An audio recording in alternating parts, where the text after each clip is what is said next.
Et donc salut à tous et à toutes, c'est Bestix et aujourd'hui on se retrouve tout simplement sur une nouvelle vidéo un petit peu différente de d'habitude les gars. Comme vous pouvez le voir, on est sur tout simplement une review de toutes les nouveautés, les ajouts qui vont se passer dans ce FIFA 16. Désolé, j'ai un petit peu la voix cassée, on a en été, bah c'est pas logique mais bon c'est pas grave.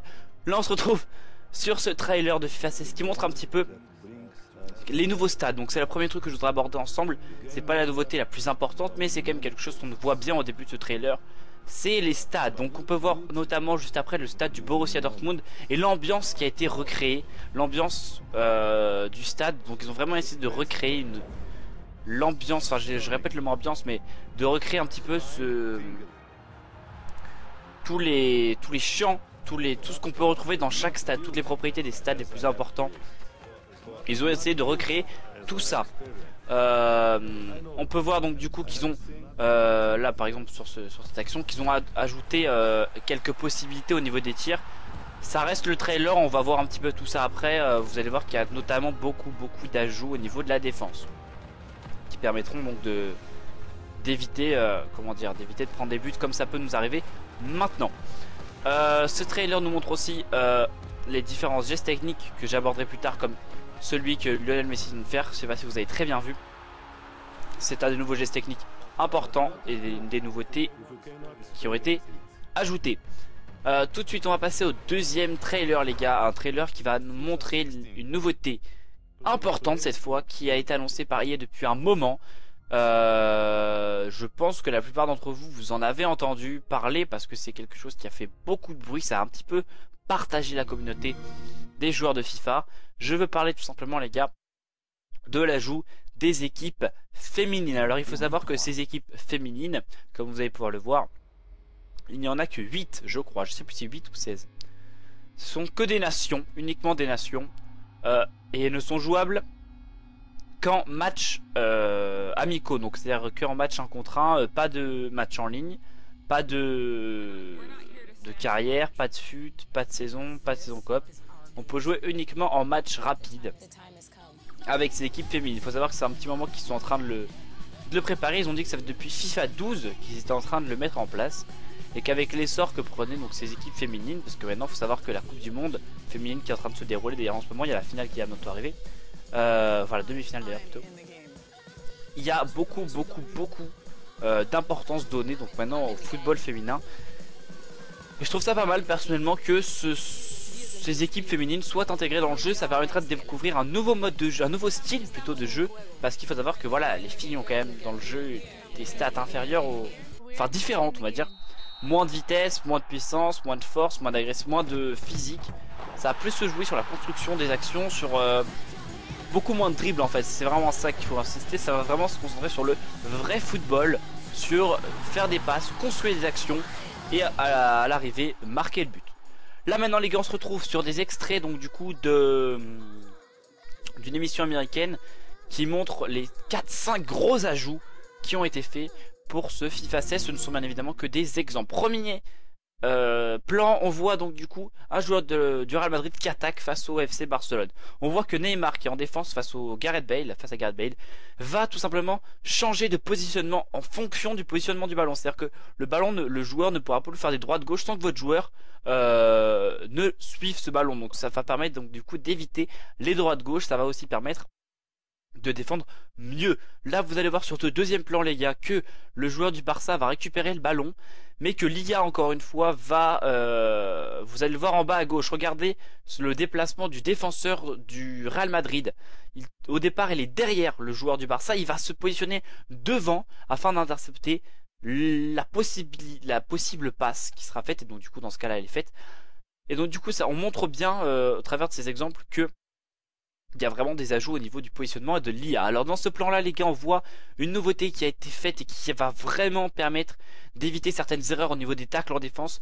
Ça permet tout simplement de se relever ou d'annuler un tacle. Vous allez voir que Marcelo se rapproche de Lionel Messi, va tacler, il va se louper son tacle tout simplement, et en appuyant tout simplement sur une touche de votre manette vous allez pouvoir annuler le tacle et donc éviter de faire faute, et tout simplement en plus éviter que votre défenseur ne se fasse tout simplement passer. Là vous voyez qu'il se relève, il arrive à récupérer le ballon, donc c'est vraiment un bon exemple.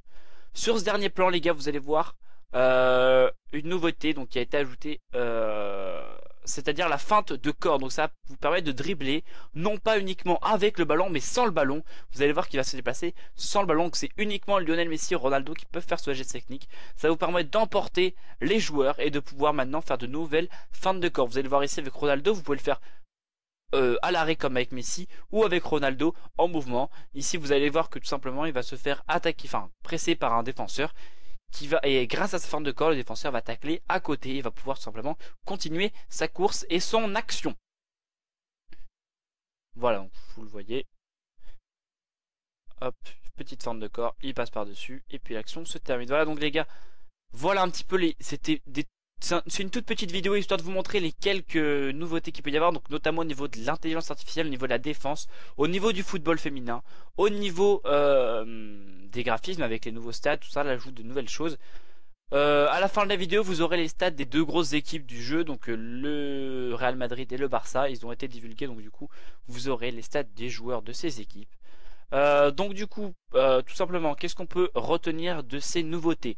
Premièrement, une grosse nouveauté, c'est donc l'ajout des équipes féminines qui permettra donc de découvrir un nouveau mode de jeu, un nouveau style de jeu plutôt, au travers de ces nouvelles joueuses. Deuxième chose, la défense. Alors ça va vraiment permettre l'histoire des tacles, l'histoire du positionnement des joueurs, donc l'intelligence artificielle. Ça va peut-être permettre donc je pense d'éviter certaines erreurs parfois qui peuvent arriver. Par exemple, vous faites un tacle, le joueur fait un mauvais tacle et vous allez pouvoir l'annuler et tout simplement éviter de vous faire passer, de subir une action qui n'aurait pas lieu d'être.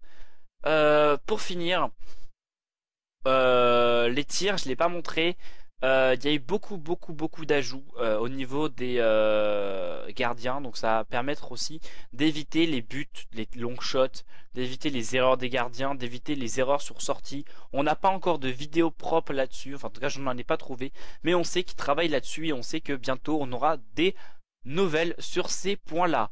Dernière info les gars, il y a eu l'ajout de 2 célébrations, je n'ai pas les noms mais je sais qu'il y a 2 célébrations disponibles uniquement avec les versions premium, enfin ce qu'ils appellent les versions premium, enfin je sais plus exactement, il y a la version à 70 €, la version de base, 80, 90 et 100 €. 80, 90 vous avez une célébration et à 100 € vous avez les 2 célébrations. Sachant que ces versions incluent aussi des packs pour les joueurs de FIFA Ultimate Team. Voilà, je crois que je vous ai tout dit les gars, vous avez les sources où est-ce que j'ai trouvé ces informations et notamment la vidéo d'où j'ai extrait les 3-4 parties de vidéo qui montrent les tacles et tout ça. Donc du coup, je vous mets toute la vidéo qui est en anglais, donc du coup je me suis dit que ça serait sympa voilà, de faire un petit résumé en français. Je trouve que c'est pas mal. Moi les gars en tout cas, je vous laisse ici, j'espère que cette vidéo vous aura plu. Voici les stats des joueurs du Barça et du Real. J'espère en tout cas que, comme je viens de vous le dire, ça vous a plu parce que je trouve qu'on n'est pas assez informé. Donc notre communauté francophone, il y a peu de youtubeurs qui font des reviews comme ça et je trouve que ça peut être vachement intéressant de vous montrer parce que la plupart des infos sont données en anglais, le 3 est en anglais, tous ceux qui ont pu suivre ils ont vu en anglais. Alors c'est vrai il y a des retours donc, de tous les gros youtubeurs qui montrent un petit peu les informations phares, mais je me suis dit que voilà, ça pouvait être intéressant pour ceux qui ne sont pas au courant, ceux qui sont passés à côté de nouveautés, ceux qui s'y intéressent tout simplement. Je me suis dit que ça pouvait être assez intéressant de vous montrer toutes ces nouveautés les gars. Moi je vous laisse, je vous dis ciao tout le monde. N'hésitez pas à liker, à commenter, à partager les vidéos et à vous abonner si ce n'est pas déjà fait. Voici les notes des joueurs du Real et du Barça. Ciao tout le monde les gars.